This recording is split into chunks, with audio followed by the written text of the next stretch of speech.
Hello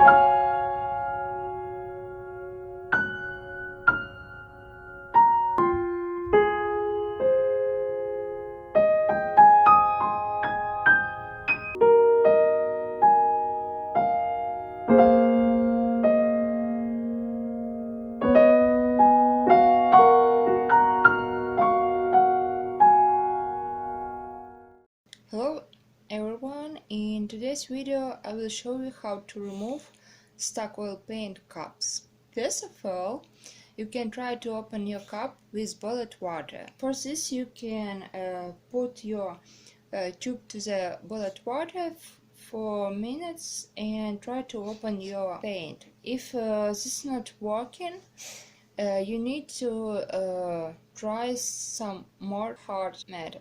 You need to warm up the oil paint with lighter during few seconds or about half minutes, and after that you can try to open your cups. So that's all.